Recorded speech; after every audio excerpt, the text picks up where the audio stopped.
질병의 원인 자체가 염증이라고 보시면 돼요. 근데 염증 자체가 원인은 아니고 염증이 만들어진 게 문제예요. 왜냐하면 염증이 어떻게 만들어질까요?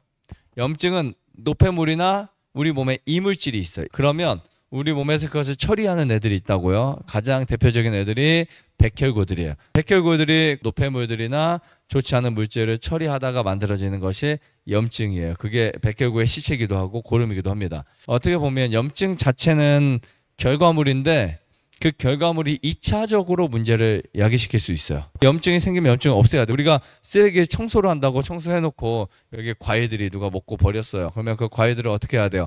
청소를 해야 되죠. 그죠? 근데 그것을 다 모아놨어요. 근데 모아놓은 행위 자체는 괜찮은 거예요. 근데 모아놓고 치우지 않고 한 달 동안 놔둬요. 어떻게 될까요? 그러면 똑같죠. 그죠?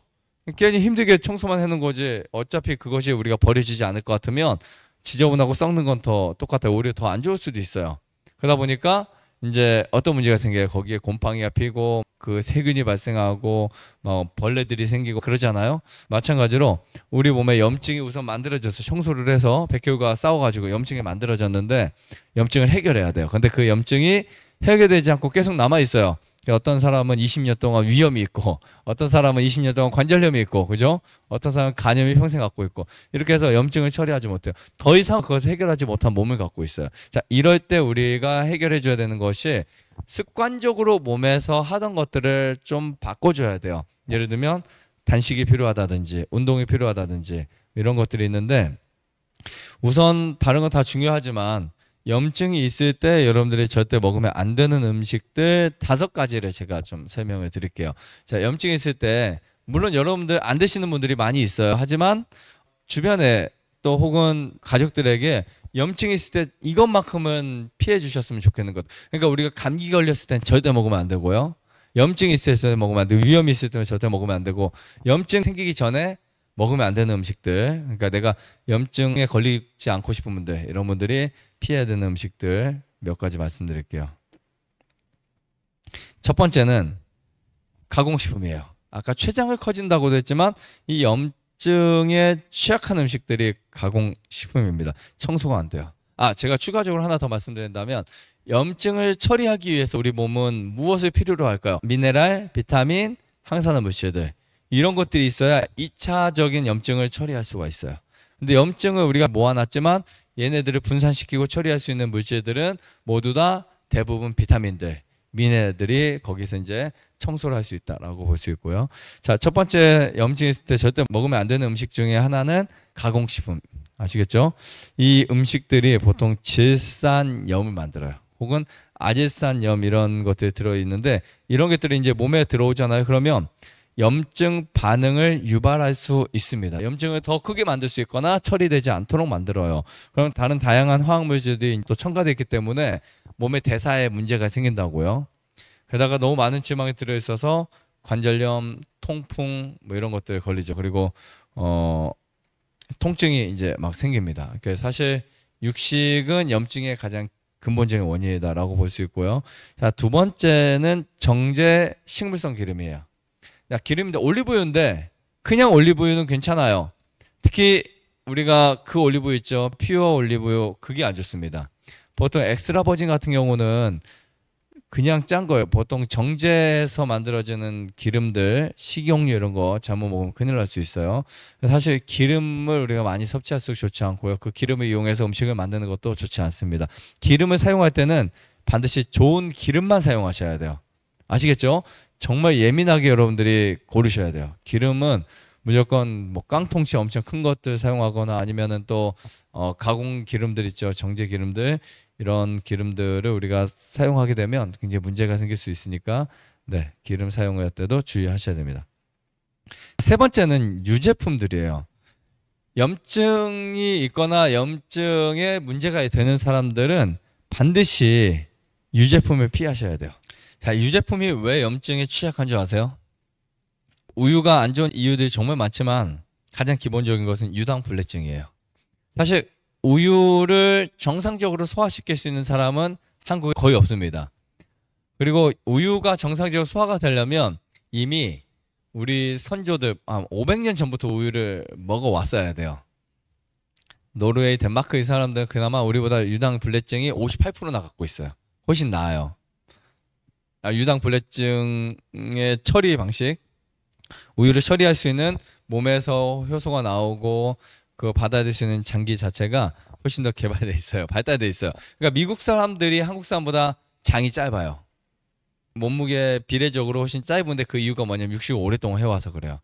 그러니까 이게 정말 신기한 게 뭐 오랫동안 그렇다고 해서 그 정도 가지고 병이 안 걸린다 이건 아니에요.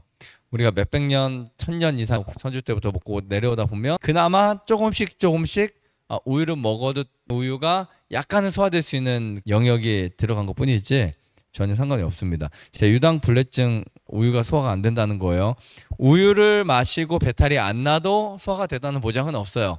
소화라고 하는 것은 우리가 흔히 가스가 차거나 방귀가 뀌거나 속이 아프거나만 소화가 안 되는 것이 아니고 그 영양소 자체가 우리 몸에 흡수가 다 되지 않으면 소화가 안 된 거예요, 사실. 근데 이건 아무도 몰라요.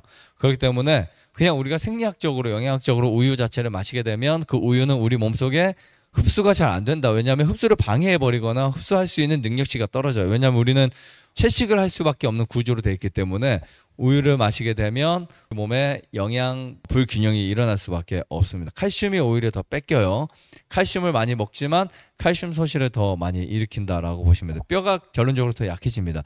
우유를 마시면. 근데 이 뼈가 약해질 정도면 염증에 엄청 취약하다는 거예요. 그리고 실제로 소화기 문제를 가장 많이 일으키는 것 중에 하나가 고기나 우유들입니다. 우유. 근데 이게 소화기 문제, 변비, 알레르기, 호흡곤란, 관절통 이런 것들이 일으켜요. 그래서 우유가 안 좋은 사람들은 천식에 굉장히 취약해요. 천식. 어쨌든 우리 몸에 염증을 많이 만들어내고 또 염증을 처리하지 못하도록 방해를 하는 게 바로 우유라고 볼 수 있습니다. 자, 네 번째는 튀김 음식들이에요. 튀김 음식들. 트랜스 지방이 엄청납니다. 그리고 지나친 양의 정제 소금들, 그리고 화학 혼합물들. 네. 자, 이 염증뿐만이 아니라 이 튀김 음식들은요, 신진대사의 불균형을 유발시켜요. 그래서 소화기 문제나 고콜레스테롤을 유발시킬 수 있다. 튀김 음식도 염증에 정말 안 좋아요. 그래서 염증이 있거나 혹은 염증이 생기기 직전에 우리가 계속해서 튀김 음식 먹으면 엄청 많아집니다. 근데 여러분 감기 걸렸을 때 그냥 매일 튀김 음식을 하루 3번씩 드시는데 감기 잘 안 나아요. 실제로 염증을 계속해서 유발시키기 때문에. 자, 그 다음에 마지막으로 5번째는 해산물들이에요. 해산물들. 염증이 요산 축적에 의해서 생길 수가 있어요. 요산 축적에 의해 생길 수도 있기 때문에 해산물 좋지 않습니다. 이유는 해산물의 퓨린이 함유량이 높아요. 이 퓨린은 우리 몸에서 요산으로 바뀌어요. 오징어에도 퓨린 정말 많이 들어있어요. 요산이 관절과 신장에 축적되면 결정화가 되고 통풍과 신장 결석을 만들 수 있어요. 그래서 우리가 이 요산을 많이 만드는 퓨린이 들어있는 생선 혹은 오징어를 많이 먹으면 관절염이 심해지거나 혹은 또 통풍이 훨씬 더 많아질 수 있다라고 보시면 됩니다. 대부분의 요산은 신장을 통해서 배설되는데요. 그래서 소변으로 배설되거나 나머지는 대변으로 배출돼요. 근데 요산 과다로 배출이 다 되지 않으면 고요산 혈증으로 체내에 축적이 되면서 요산에 관련된 질환이 다 걸리는 거예요. 아까 통풍이나 관절염들. 결과적으로 관절 주위에 결정이 이루어져서 굉장히 많은 질병이 걸린다라고 보시면 됩니다. 그래서 한국 사람들 관절이 굉장히 안 좋은 거 아시죠? 실제적으로 뼈는 그렇게 약한 편은 아니지만 관절 자체는 굉장히 안 좋아요. 그래서 주의하셔야 됩니다. 아무튼 오늘 아침에 말씀드린 내용들 잘 이해하시고 이 질병이라고 하는 문제를 우리가 좀 더 깊이 생각하면 좋겠어요. 보통 질병의 원인들을 노폐물이라고 봤을 때 나 원래부터 이런 유전적으로 질병이 있어 이게 아니고 이제는 유전적인 것보다 더 무서운 게 사실은 생활 습관인 거예요. 왜냐하면 마치 총 하나가 있어요. 근데 총 하나가 있는데 유전적인 것은 총에 총알이 들어있는 거예요. 근데 우리가 트리거라 이게 당기지만 않으면 괜찮죠. 당기지만 않으면 괜찮아요. 방아쇠를 당기지 않으면 괜찮은데 총알이 있기 때문에 무조건 총을 쏘야 되는 건 아니잖아요. 그죠? 그러니까 내가 다른 사람보다 취약할지 모르지만 우리가 우리 의지를 가지고 실행만 안 하면 괜찮아요. 그래서 여러분들이 질병에 걸리지 않으시려면 유전적인 것보다 더 중요한 것은 무엇이다? 지금부터 관리하는 거다라고 보시면 될 것 같습니다. 감기도 노폐물이 있을 때 걸려요. 감기도 아시겠죠? 그러니까 똑같은 집에 여러 명이 같이 살아도 감기 걸리는 사람만 걸리는 거 아시죠? 네, 안 걸리는 사람은 잘 안 걸려요. 감기도 노폐물이 있을 때 걸리고 노폐물이 없다면 혹은 면역력이 강하다면 이겨낼 수 있습니다. 그래서 여러분들이 질병과 세균, 질병과 노폐물에 대한 관련점을 좀 더 잘 이해하셔서 올바른 건강을 찾게 되시기를 바라면서 마치겠습니다. 좋아요, 구독, 안내자전 눌러주세요. 눌러주세요.